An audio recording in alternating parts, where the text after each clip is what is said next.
La violencia en Chiapas no para y sigue creciendo. ¿Te imaginas vivir entre ataques, inseguridad y desplazamiento forzado? Pues eso es lo que viven comunidades indígenas y nadie hace nada. ¿Cuáles son las consecuencias de esta ola de violencia? ¿Cómo afecta a las comunidades indígenas? ¿Por qué no se visibiliza? En este video te lo contamos.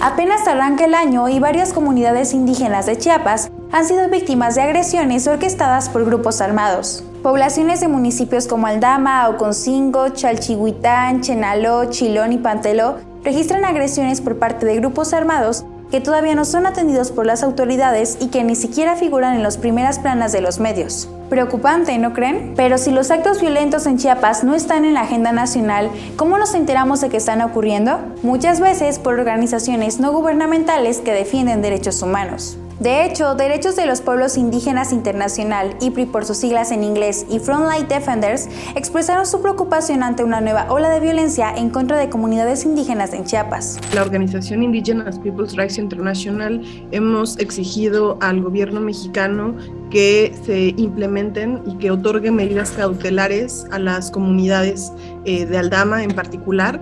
Y es que tan solo en los primeros días de 2022 se han registrado ataques armados en distintos municipios de la entidad.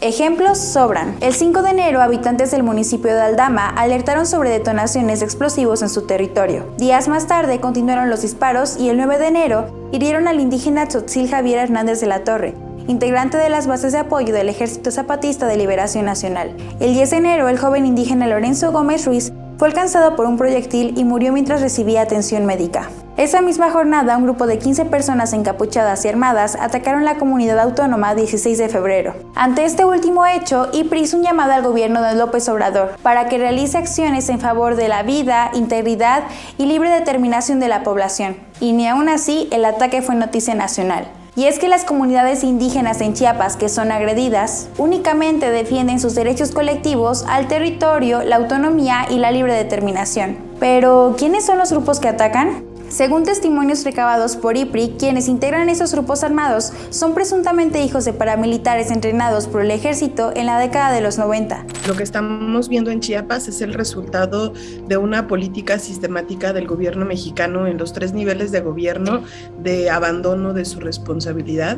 Chiapas es uno de los estados de la República con mayor presencia de población indígena. Es una región donde los pueblos indígenas han sido un ejemplo de organización, de resistencia, de autonomía en distintos niveles y de distintas formas, y que frente a esto distintos grupos diversos han estado fortaleciéndose, particularmente vinculados al crimen organizado por un lado y por otro lado viejos grupos de paramilitares.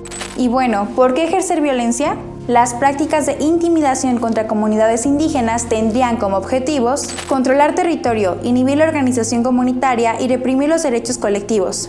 Pues es iniciado por el Estado, fomentado por el Estado, porque lo ha permitido, porque no efectúa las investigaciones o porque en las esferas políticas del poder, pues ahí están personas que tienen vínculo con estos grupos civiles, pues sí, que son de la comunidad, que son de los pueblos, que son de la sociedad, pero en otros casos pues también son agentes externos que llegan y fomentan la violencia. Y aunque estas prácticas violan derechos, la impunidad hace que queden silenciadas y olvidadas. El que no se tomen acciones ante la ola de violencia en Chiapas hace que las comunidades indígenas se encuentren entre la inseguridad y el desplazamiento forzado, problemáticas que tampoco son nuevas. De hecho, en 2020 Chiapas se posicionó como el segundo estado con mayor desplazamiento. Y otro gran ejemplo de la violencia fue el asesinato de Simón Pedro Pérez López, defensor de los derechos indígenas e integrante de la organización Las Abejas de Acteal. Aunque el crimen fue perpetrado el 5 de julio de 2021, no hay avances en la investigación. Estas violencias que existe, pues ha cobrado vida, no solamente ha habido desplazamientos, sino también existen heridos, existen incluso muertes.